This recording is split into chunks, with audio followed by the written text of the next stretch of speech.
Selamat datang kembali di segmen analisa. Kita masih terus kawal teman-teman dari kasus Emi BMJ karena bagi aku pribadi aku sangat prihatin ya dengan 4 buah hati dari Aden Wong dan juga Emi BMJ yang harus menjadi korban dari perpisahan orang tuanya. Apapun seharusnya yang dilakukan oleh orang tuanya, buah hati itu anak-anak tidak seharusnya mendapatkan konsekuensinya. Ini kayaknya aku melihat dari updatean terbaru dari pihaknya Aden Wong dan juga Tisa Erni, mereka kan sudah satu kubu ya, itu menjadikan 4 buah hati Emi BMJ ini sebagai alat untuk menyerang dan juga menyakitinya. Apalagi nih yang dilakukan?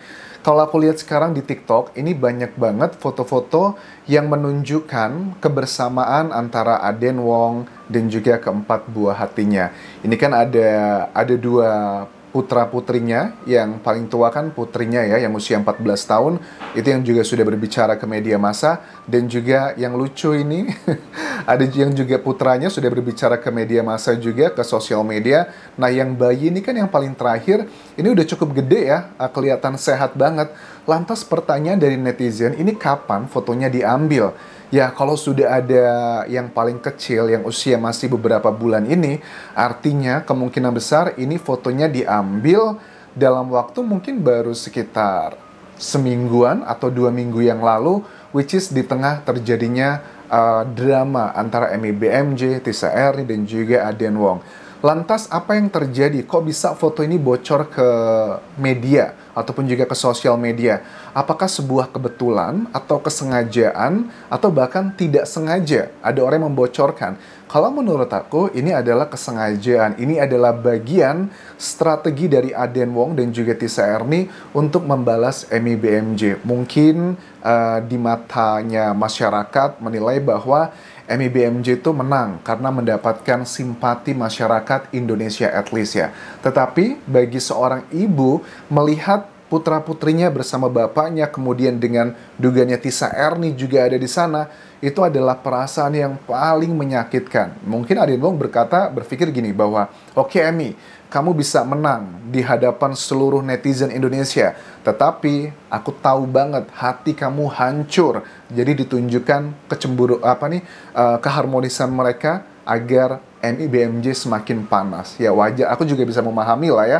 Bahkan di Indonesia aja kalau aku lihat dari kasus-kasus selebriti ataupun orang biasa yang orang tuanya berpisah, ya gitu juga sama. Rasanya tuh kalau kita melihat orang yang kita sayangi, apalagi buah hati kita, lagi bahagia bersama orang lain, hati kita itu panas, cemburu gitu. Nah ini sepertinya sedang ditunjukkan strategi dari Aden Wong. Nah yang mengambil fotonya siapa ini kira-kira? Mungkin bisa tripod atau bisa juga orang lain. Kayaknya bukan tripod deh, kayaknya ini orang lain deh yang ngambilnya. Kenapa? Ya dugaannya adalah Tisa Erni adalah orang yang bersama mereka. Alasannya apa? Evidence-nya, bukti-buktinya. Well, ada statement yang sudah sangat kuat, yang sangat keceplosan sekali yang disampaikan sama putra kedua ya, anak kedua dari Emi BMJ ini, bahwa Emi itu berusaha menyakitiku, keluargaku, dan juga ibu baruku. Nah, ibu baruku itu kan statement tersebut disampaikan sekitar beberapa hari yang lalu atau semingguan yang lalu. Dan foto ini menurut aku juga kurang lebih deket-deketan dari situ semua. Jadi sudah nggak bisa dipungkiri bahwa ini adalah strategi dari seorang Aden Wong untuk menyakiti Emi BMJ. Sedih ya, dari orang yang bisa begitu saling suportif dan saling mencintai, tapi sekarang malah bisa begitu saling serang.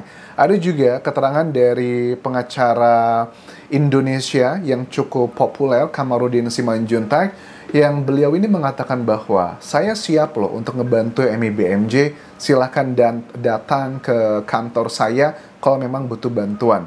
Tapi kalau aku lihat kemarin pada saat Emi diperiksa di Polda Metro Jaya, dia kan sudah didampingi oleh beberapa pengacara ataupun juga kuasa hukum.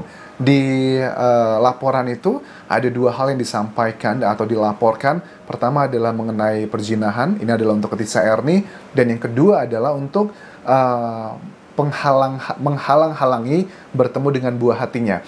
Kalau secara aturan teman-teman, jadi kalau menurut Kamarudin Simanjuntak untuk Emi BMJ, Aden Wong, dan apalagi untuk Tisa Erni gitu, karena siapapun kamu, warga negara manapun kamu, pada saat lokasi kejadiannya berada di Indonesia, artinya kamu harus ikut hukum dari negara tersebut. Nah, ini makanya menjadi salah satu alasan menurut aku kenapa dari Aden Wong itu mengundurkan diri dari perusahaannya agar dia bisa bebas leluasa pergi meninggalkan Indonesia dan dia sekarang berada di Malaysia. Tujuannya apa? Agar tidak bisa dilakukan eksekusi secara hukum.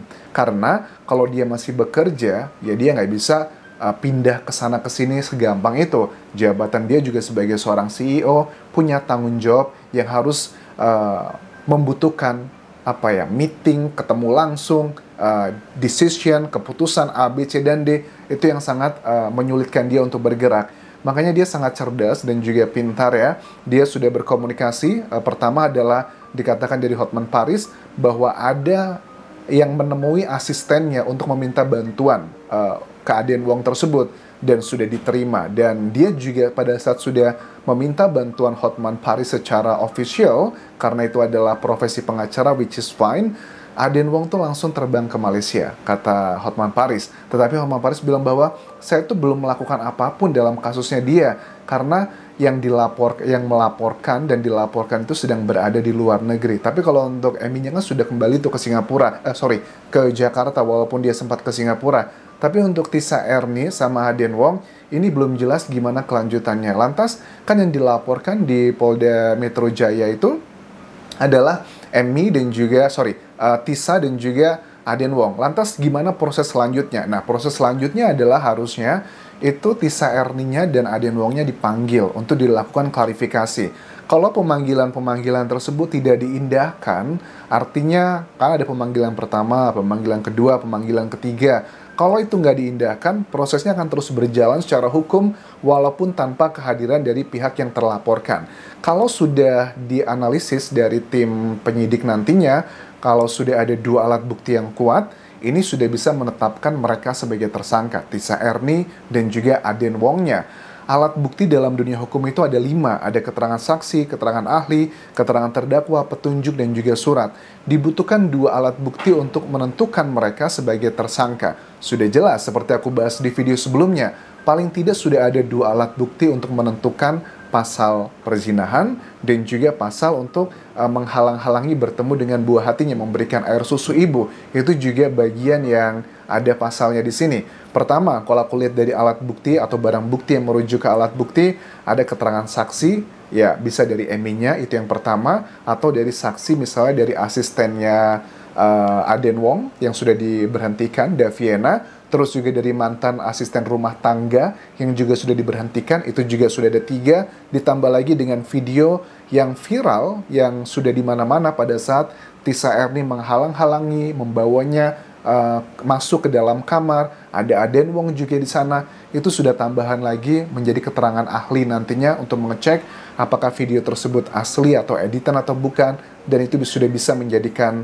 mereka sebagai tersangka. Jadi, kalaupun nanti dalam proses ini Tisa Erni dan juga Aden Wong tidak datang, tidak memenuhi panggilan dari penyidik Polda Metro Jaya, itu tidak akan menghentikan proses penyidikan. Kalau memang ditemukan ada unsur pidana, ini akan terus dilanjutkan. Nah, kita kembali lagi mengenai foto-foto ini. Ini kalau foto-fotonya, teman-teman, ini pasti orang tua mana yang nggak bakal sakit hati banget. Kita lihat coba yang bayinya ya. Kan dari Aden Wong bilang bahwa bayinya itu sempat nggak terurus banget, katanya kurus, terus juga ada kayak botol susunya aja udah nggak terawat, A, B, C, dan D. Dengan usianya yang masih baru beberapa bulan, menurut aku bayinya kelihatan sehat-sehat aja. Terus bagaimana dong dengan statement Hotman Paris yang bilang bahwa waktu ada video yang viral tersebut, yang Emi BMJ merekam dengan timnya, itu kan sedang melakukan check up. Artinya apakah bayinya sedang sakit?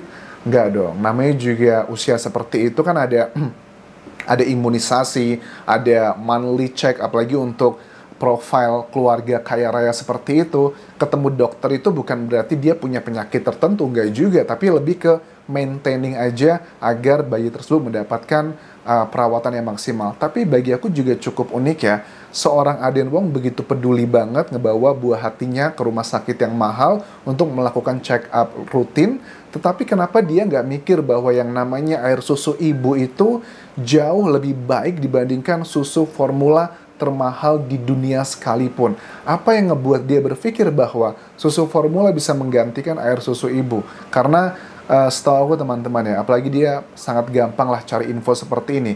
Kalau seorang bayi tidak mengkonsumsi air susu ibu, walaupun dapat tersuplai nutrisi, tapi daya tahan tubuhnya itu akan jauh lebih ringkih dibandingkan yang nggak mendapatkan air susu ibu gitu.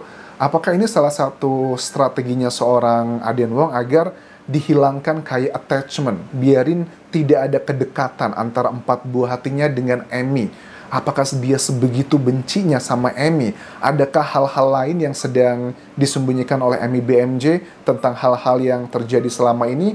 Kalau menurut aku sih ya lebih karena mungkin si Aden Wong itu sudah jatuh cinta dengan Tisa Erni, jadi dia kesel pada saat orang yang dicintainya dihujat se-Indonesia, dan dia ingin merasakan bahwa membalas bahwa Emmy, kamu harus merasakan apa yang kami rasakan selama kami mendapat hujatan dari masyarakat Indonesia. Dia menunjukkan keharmonisan. Aku yakin deh, gak dalam waktu lama lagi sepertinya foto-foto keharmonisan mereka empat buah hati dengan Tisa Erni juga akan beredar di sosial media, dan hal itu akan semakin menyakitkan hati seorang Emmy BMJ.